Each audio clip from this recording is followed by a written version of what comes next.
Welcome back to Summary Judgment. I'm Josh Fogelman. I'm here with my co-founding partner, Aaron Von Flater, and we are the co-founders of FVF Law, which is a personal injury law firm in Austin, Texas. And we're here to talk to you today to provide you some insurance coverage advice from some personal injury lawyers. This is something, when we're talking with our friends and family, and we're looking to give them some inside information about what coverages they should consider purchasing, would be smart to purchase so that they're adequately protected if something unfortunate happens to them. We like to have this sort of discussion at parties and at the dinner table, things of that nature, because we're nerds in that way. So Aaron, when you're talking to folks and helping them understand what they need to do or should do to protect themselves, what are kind of some of the top insurance coverages that you like to suggest that they buy? Yeah, and let me just say this is probably the most boring topic that I am personally passionate about, because I am, like you said, talking to my family about it. I talked to my neighbor just last week about it. And it comes down to what happens when you don't have enough insurance or the right kinds of coverage. It's so frustrating for us as lawyers to be sitting across the table from a family that's been devastated from some catastrophic accident or crash and basically say to them, this is it, you're capped. And so we've got some simple advice. And like you said, there's a lot of different coverage to talk about.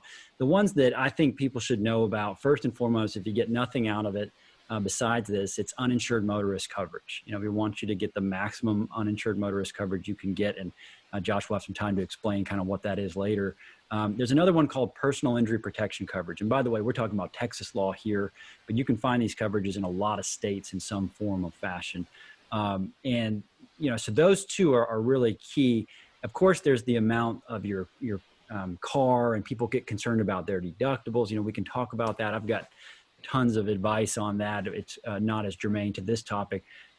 What I'm most concerned about are my neighbors who are out there on bikes here in the city. I live in Austin, Texas, where a lot of people are pedestrians, and they don't know, most of them don't know that their auto insurance policy is covering them if someone hits them and doesn't have enough money. So Josh, can you kind of just break down for the listeners, how does uninsured motorists work and what is it? Yeah, right. So in Texas, people that are driving on the roads, if you have auto insurance, the state requires you to carry a minimum of $30,000 in what we call liability coverage for bodily injury. And what that means is that if you're driving around and you blow through a red light or do something careless and you hurt somebody, your insurance company is required at a minimum to pay up to that amount to cover the person that you hurt for all of their economic and non-economic losses. So that's going to include everything from medical expenses and lost earnings to the more intangible losses like physical pain and physical impairment. And most people, when they're shopping for auto insurance, don't really understand what they're purchasing. They don't understand how much liability coverage they're purchasing. And similarly, most people, when they're shopping for insurance, have no clue that they even have the option to purchase auto insurance coverage that will cover them from being hurt by someone who has a minimum limits liability policy, a $30,000 liability policy, or worse yet, no insurance coverage at all. So Texas requires auto insurance carriers to offer uninsured or underinsured motorist coverage. They're the same thing to anybody who purchases auto insurance in Texas. And like I just said, what it does is make sure that if you're driving around or you're walking around or you're on your bike and someone is careless and harms you and they don't have enough insurance to pay for the damage that they have caused you for those economic and non-economic losses, those medical expenses, lost earnings, pain, physical impairment, then your own auto insurance carrier is going to come in and fill that gap and make sure that there is a deep enough pocket to compensate you for any and all of those losses. And so to that end, not only is it a critically important insurance product that everybody should purchase, but everybody should purchase as much of it as they possibly can, because Aaron and I could sit here all day long and talk to you about the hundreds of times we have talked to people who have gotten seriously hurt in a car wreck or been hit by a car, where they're going to end up having these long-term medical costs or these long-term lost earnings, or any sort of long-term consequence. And we're having to have a really difficult discussion with this, like Aaron said, to explain, hey, the person who hit you doesn't have good insurance. They've got a $30,000 policy or no policy.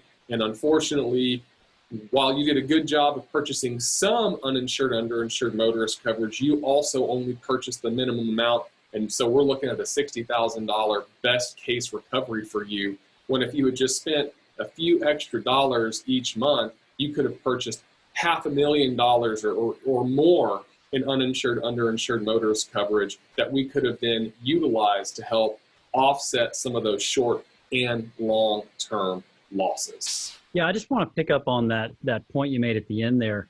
You know, getting some insurance costs quite a bit of money. You know, if most people are looking at their budget, auto insurance is definitely on there. It's definitely a concern.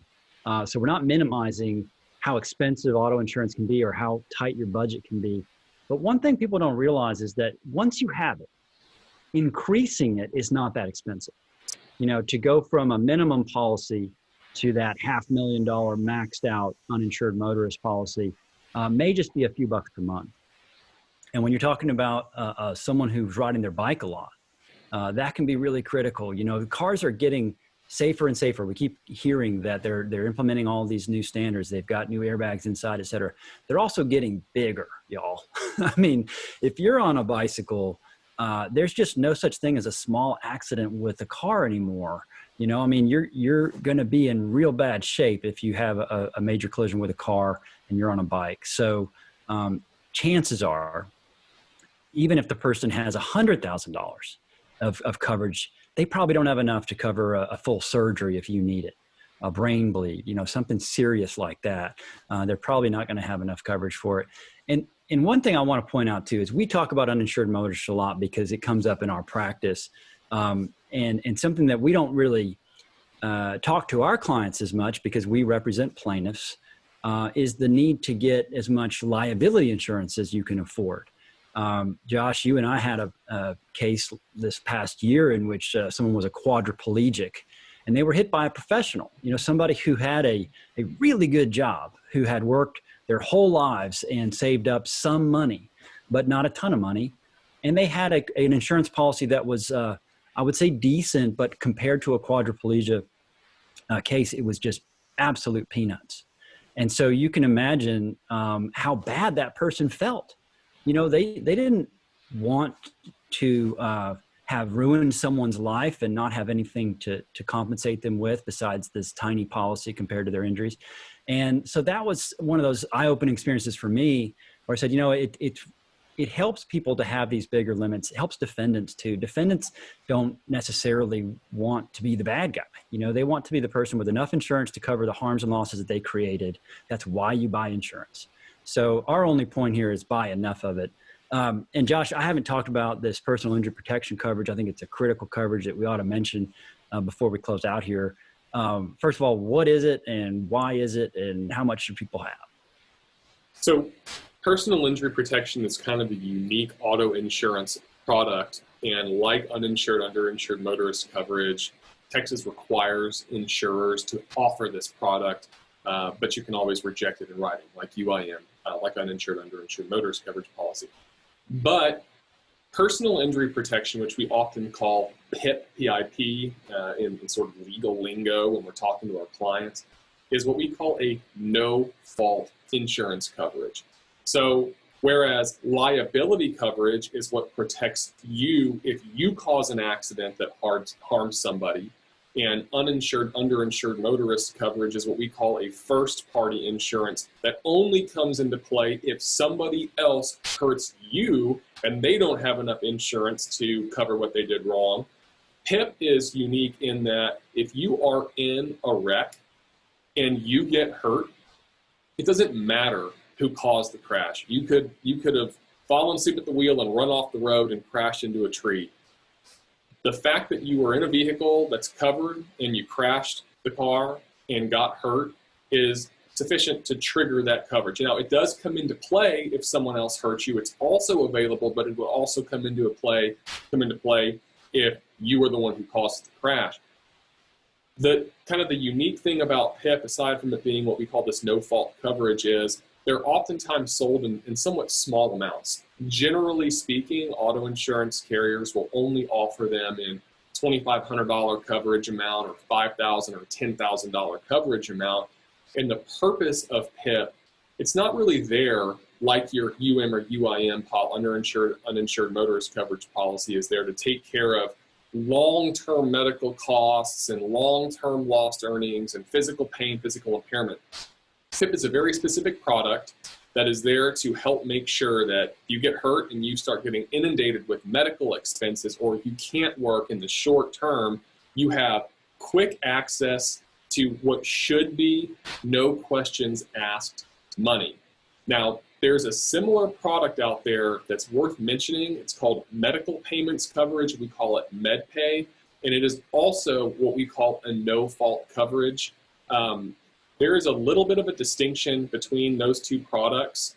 First of all, medical payments coverage, or MedPay, is a little bit limited in what it will cover, but also MedPay is an inferior product because if you end up using your MedPay and you also recover money from a person who harmed you, who caused the crash that hurt you, then you end up having to pay some of that money back to your own auto insurance carrier, whereas PIP doesn't have that right. And I know that's really technical, but that doesn't really make a lot of sense. You can read more about it on our website, or just take away from this that if given the choice between the two, PIP is a superior product that's also not particularly costly.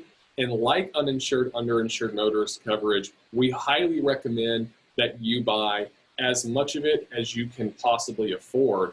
You know, one of the things that is unfortunately true with auto insurance coverage is you don't really know you need it until you need it. And when you need it, it's too late. And just by making a phone call, working with an insurance agent, or getting on and kind of understanding what these different products are and planning ahead, for 10, 12, 15 bucks a month sometimes, you can put yourself in a substantially better position to be taken care of financially in the event you get harmed primarily by somebody else in a way that you will be thanking yourself for later. Yep. You know, big picture wise, uninsured motorist coverage is all about getting you put back together, you know, making things right, making things whole again. PIP coverage is really about cash flow, right, Josh? I mean, it's about the fact that they're going to pay you this coverage as you go. It covers lost wages, it covers medical bills. And so that generates money at a time when you may not be able to work, for example, or at a time when, if you're using your health insurance for treatment, you're facing lots of co-pays, you know, $20 every time you go for physical therapy. So PIP can be this really helpful coverage. And most lawyers, at least our firm, doesn't charge a fee for the PIP coverage. You know, we go out and get it for you. We pass that check to you, and it just helps a little bit. It's one of those things that people don't really know anything about it until they get that check, and then they're really glad that they selected that coverage. And this goes to this final point, which is insurance agents, they get paid about the same amount of money whether they sell you a whole lot of coverage or just a tiny bit.